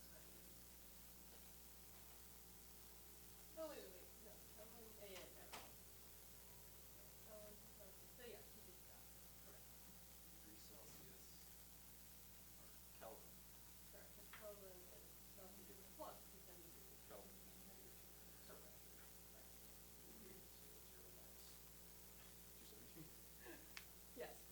Minus 273. Yeah. I shouldn't have calculated that. But no, when I flip flop it around, it does get confusing. Yeah. We don't have to put anything, just the number. Correct. Yeah. Minus, yeah. Not like F or Right. try to mess me a little up. Yes. It'll get all confused.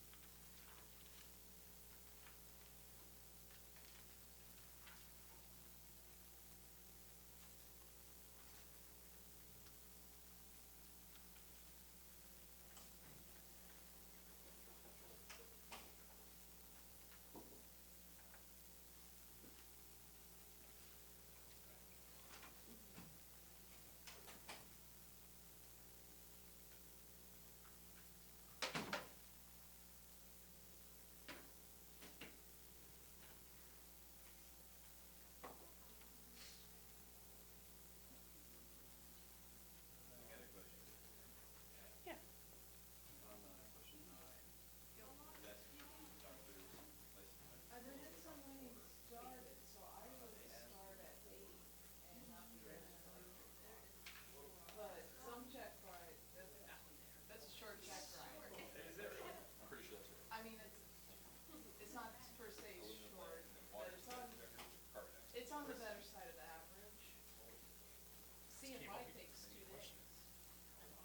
Like 8 hours each one or more.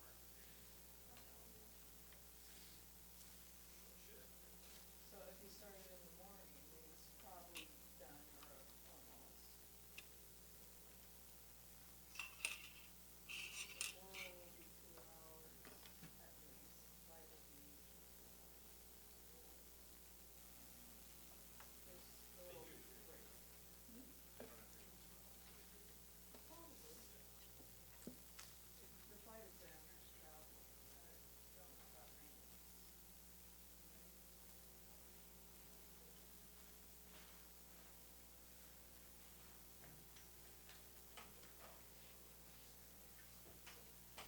So that's a plus 400, right? Kelvin.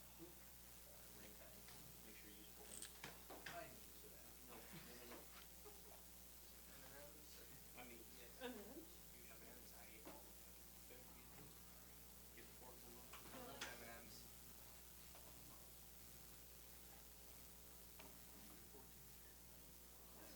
Whoa, you right, Joey? You looked over there like, I kind of don't hate that.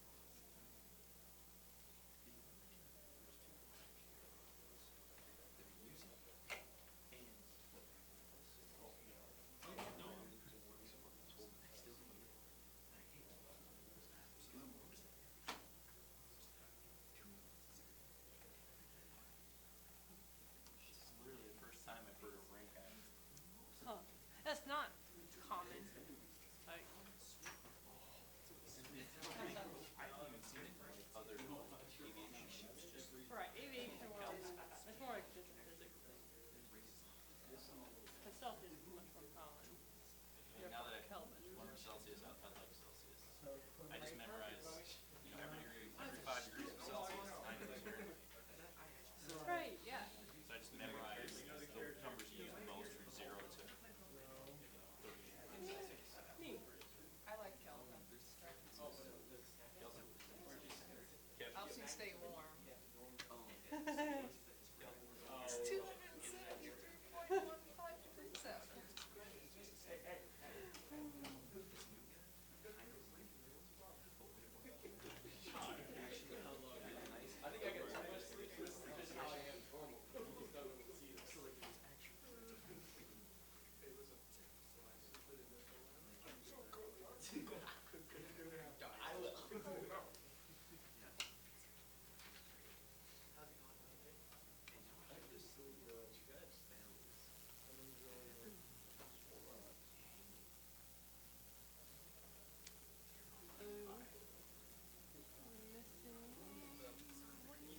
comes with you. So, if you go to page 2 of the lab, first of all, the instructions, very important to read. It says, complete the following questions. You may use a calculator, but show all of your work. So I'll show you what I want you to show me in this first example. So, the first thing that may be helpful to you is at the top of your page or wherever you like. Go to page 5-26 in the textbook. At the bottom, you have the full, complete, official formula. So if you write that at the top, then you'll have it.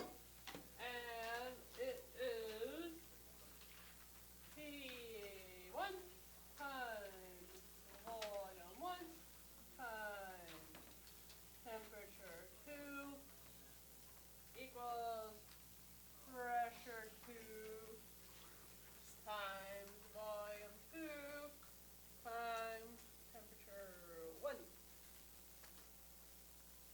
Then you'll have it, and it'll be handy for you. So the first question, I didn't throw in a PowerPoint, so you'll have to read along on the paper with me. A sample of nitrogen gas has a volume of 478 cubic inches and a pressure of 65. So that's our starting volume and pressure. What volume will the gas occupy at 100 psi? So that is absolute. If we're good with that, it didn't try to trip us up. If the temperature remains constant. So, temperature is constant. We don't need that part of the formula. So the part of the formula we're using is just pressure 1 times volume 1 will equal pressure 2 times volume 2. So I want you to write that for each of these so I know which parts of the formula you're using. And what is my starting pressure? From the 65. It is 65. So it'll be 65 times, and what is my starting volume? 478, and that will equal, what's my ending pressure? 100, and what is my ending volume? We don't know. So, what's the first thing you'll do to work the problem? 65 times 478. So for your work, I want you to show the numbers plugged in. And then from here, if you do the whole thing in your calculator, that's okay. You can give me the answer from here. But I want to see the formula, how you put the numbers into the formula.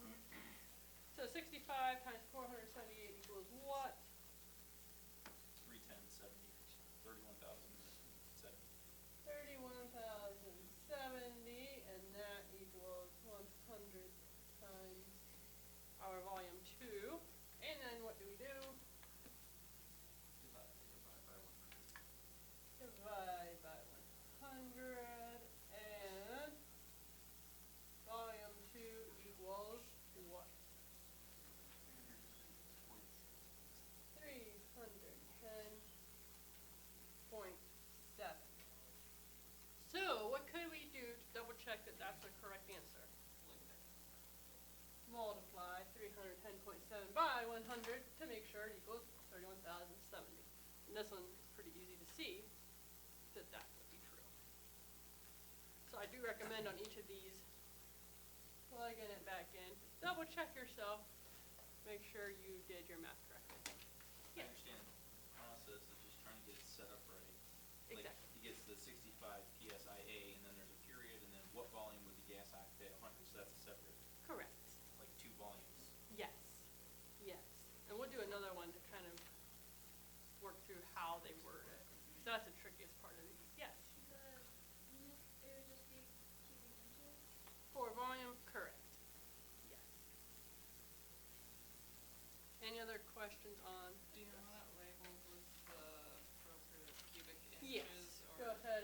I just wrote down the V2 equals that number. You can do that. Right there. Put your units.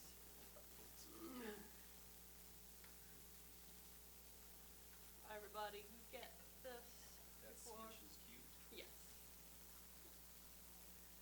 Erasify it. Okay. We are going to skip to question 5 because having done those 2 questions, you should kind of understand a pattern to do the in-between questions. Yes. Question. Why have you learned the other laws if the general gas law is what you So you have to learn the other ones to know how to build the general gas law. but we'll only ever need to use the general gas law? Right. Right. Or like parts of it. Correct. But yeah, you had to, if I just threw this at you, some of you get, oh yeah, I got this. But if somebody threw this at me first day, what? How do we get that right? It's like building them, yeah, building blocks. But as far as memorizing, if you memorize this one, you'll have it. Yeah. It's also useful because when you're checking your answer, you're kind of using Yes. your common sense to say, oh, it should be higher, or it should be lower. Exactly.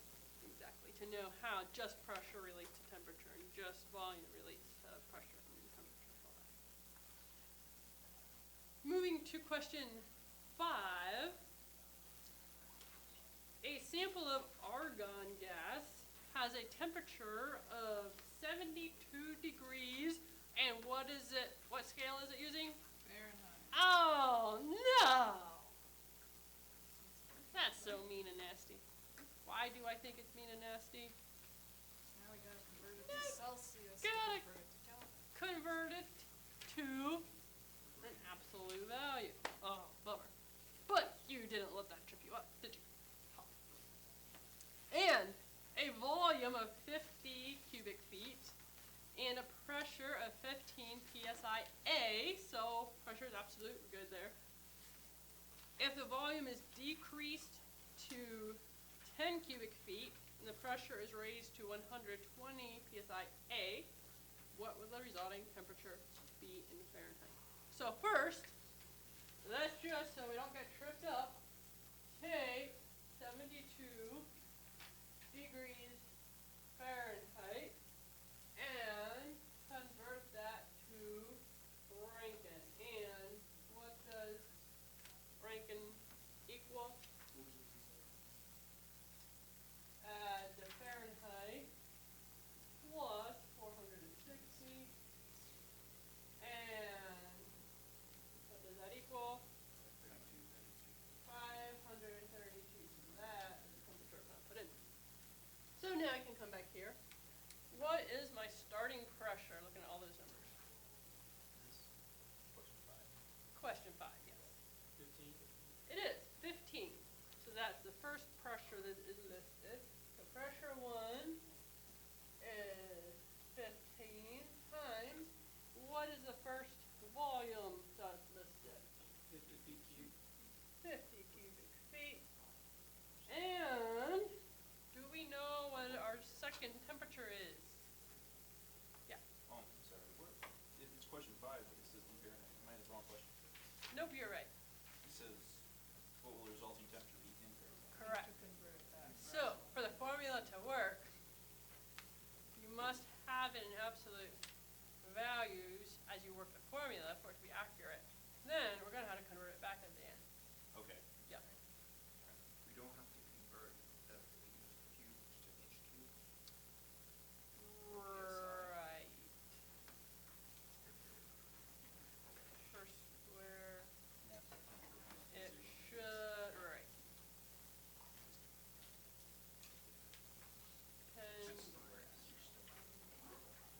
pressure still PSI, yeah. I don't believe so. From those going before me. Because, oh wait, yeah, because Yeah. pressure, PSI. Right. It's just your pressure as well as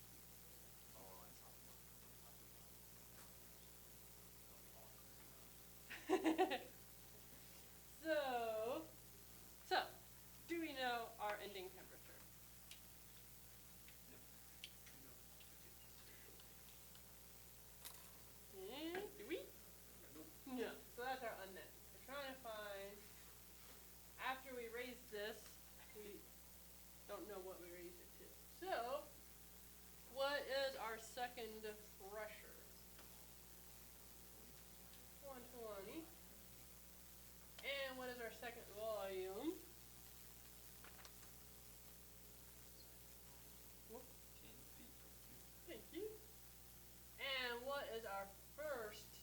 temperature,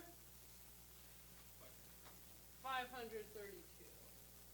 That we converted to absolute. So, how would you start to simplify this problem? Multiply the left side and then, oh, sorry, yeah, multiply both sides and then Yeah. the left. So what is 15 times 50? So we got 750 times T2, and what is 120 times 10 times 532? 638,400. Now to get my temperature by itself, divide both sides by 750. And temperature 2 equals what? 851.2, and that is in Rankine.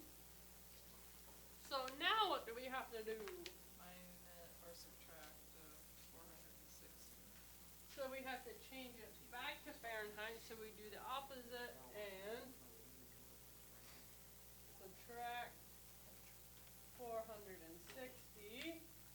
And what's our final answer? 391.2